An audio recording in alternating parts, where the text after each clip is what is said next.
Macron and Starmer.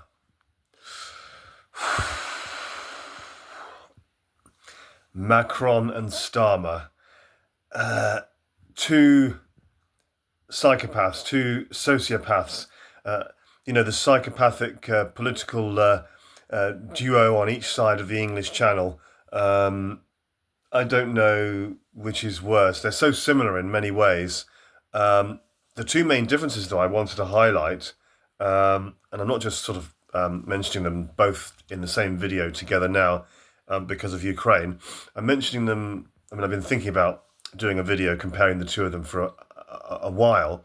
They do have many similarities, and of course, the most recent thing, they're both agreeing to send young men, to send troops to die and to be maimed in a horrific war in Ukraine against the wishes of most of their respective populations. Most British people, most French people don't want this to happen, but of course it'll be said that Britain and France are in favour of sending troops and are supporting Zelensky in Ukraine, when actually most British and most French people don't feel that way, or at least half of the British population and half of the French population don't feel that support or don't want to do this. But they're equally as bad. Starmer and Macron, both sociopaths, both psychopaths, both really struggle with quite itchy. Both struggle with empathy, big time. Well, like many politicians going back centuries, that's nothing new. But they really are two politicians from two, major powers, or sort of formerly major world powers, Britain and France. They're both leaders, so-called leaders. They're both parasitic leaders who actively work against the interests of their own people, actively work against their own countries, actually seem to hate or despise their own countries and work against the interests of their own countries. And two leaders, Macron and Starmer, also that seem to be destroying their countries, or I don't know how much self-awareness they have. Well, I suppose that's where the psychopathy or the sociopathy comes into it. They're actually destroying their countries, their own countries. They're working against their own countries. They're dismantling and destroying the fabric and cohesion of their own countries, and seem to have more interest in other countries, more interest in what's going on outside of their own countries, and more interest in the EU and in Europe. I'm not talking about European people. I'm talking about Europe as in, the political machine. They're more interested in Europe than they are in their own countries, Britain or France. But what were the two main differences, though, that I wanted to highlight in this video about Macron and Starmer, or Macron, rather? Being a French fanatic, I don't like saying Macron. I like to say Macron, Emmanuel Macron. On a positive note, we're in very dark times, but I am optimistic. And if you could look at it this way, on an optimistic note, I would say somehow Macron has managed to last 8 years. 8 years as president of France, despite the horrors and the horrors of his presidency, his two presidencies, and the fact that most people in France either dislike or hate him. 80-90% of people either dislike or hate him. He's the worst president, many say, in 200 years. It really is catastrophic. The damage and the destruction that's been done to France by Macron and his corruption and, again, psychopathic, sociopathic behaviour is manifold, huge, colossal. But he's managed to last 8 years, which is almost unfathomable if you don't understand the French political system and you don't understand all the nuances. It's hard to understand how he could have lasted for 8 years, and people think that he's been elected and he's been voted in by the French people. But actually there's more to it than that. A lot of people, 30 odd percent of people in both elections didn't even vote at all, and many people voted him because they wanted to block the so-called far right, when actually they would have been much.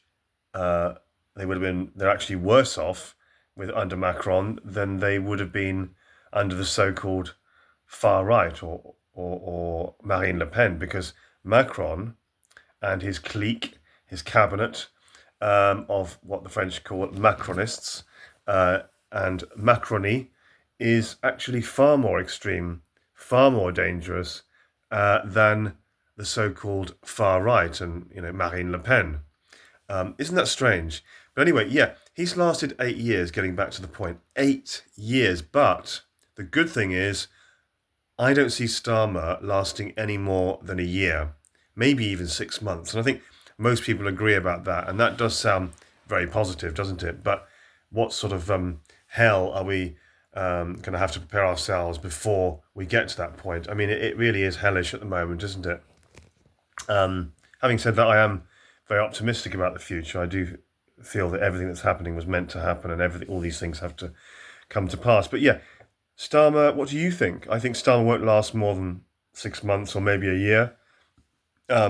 It's like Macron, the worst president of France ever, the worst president they say in 200 years. I think Starmer, many people are seeing him as the worst prime minister, the most unpopular prime minister ever, or at least in a long, long time. So that's one of the main differences. He won't last more than 6 months or a year, whereas in France, a different political system, different circumstances, but Macron has managed to last for 8 years, which is so confusing to outsiders and so unbelievable. But linking in with my second point, just to wrap up, what is the other difference? Well, okay, Macron is corrupt. He has insulted the French public in the street. He's insulted individuals, especially working class people who he considers to be beneath him. He spat on them figuratively. He's insulted and argued with decent working class people in the street, which no statesman should ever do. So yeah, he is atrocious is the word, catastrophic. But what's the difference between him and Starmer? Well, a lot of people outside of France see Macron as suave, good-looking, sophisticated, and they don't have the knowledge necessarily because they haven't sort of studied French politics or they haven't studied French news. They don't realise just how bad the things he's done are and how corrupt he is and how he's hurt people and the destruction he's done to France.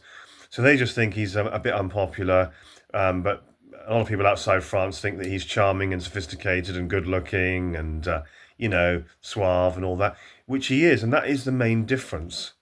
Okay, Starmer and Macron are equally as dangerous, equally as psychopathic, equally as destructive, equally anti their own country, equally fanatically pro-EU, equally as corrupt, equally as dishonest.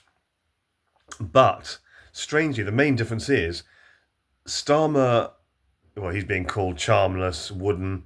He almost looks possessed now, doesn't he? He doesn't even look like he's alive half the time. Or, he looks haunting, doesn't he now? And they're likening him to a Dalek, aren't they? No charm whatsoever. Really, really wooden, really, really just charmless, like a Dalek. So that's how he's being known now, isn't it, as a Dalek? But Macron does have some charm and some sophistication.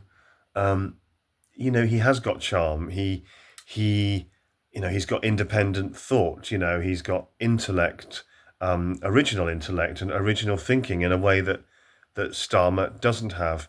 So yeah, Macron is more charming and suave and can come across on some level, despite his psychopathy or sociopathy. I love those words. He does come across as more human and more charming. and seems to have more intellect as well than what Starmer has. More independent thought. More charm. More intellect and ability to to express himself in an original way and not have to read off a piece of paper. I mean, when did you last see a prime minister reading from a piece of paper? Um, but yeah, I was going to try and say a bit less. It's very, very, very hard habit to to stop, isn't it? Saying all the time. Um, done done it again. But yeah, Macron has more charm, and Macron has lasted a lot longer than Starmer will do. And Macron's better looking, yeah, more charming. Starmer is just being seen now as, well, I've heard him likened to a Dalek many times. I know this is not a time for jokes, really, is it? I mean, we're in dire straits at the moment, but yeah, I think a Dalek is a very good description, along with Rachel Reeves traveling around on a broomstick. We don't hear much about Rachel Reeves's broomstick. Maybe she's. We haven't heard so much from her, have we? And her black hole. We're not hearing so much about that black hole now. We've moved on, obviously, to Ukraine now, haven't we? And is it the coalition of the willing? European countries that will send troops into Ukraine. That's creepy, isn't it? That is just not normal. So many things are so abnormal and so creepy about this government now, and Starmer the Dalek. But yeah, does Rachel Reeves still travel on a broomstick? And I did joke before, there must be some joke there. If you wanted to put together the black hole with the broomstick, you could make up a little anecdote, and that could be quite funny, couldn't it? But yeah, okay. So that was a short-ish. Where are we? Oh my goodness, 12 minutes. I lose track. Never mind. Comparison between Starmer and Macron, the psychopathic political duo on each side of the English Channel.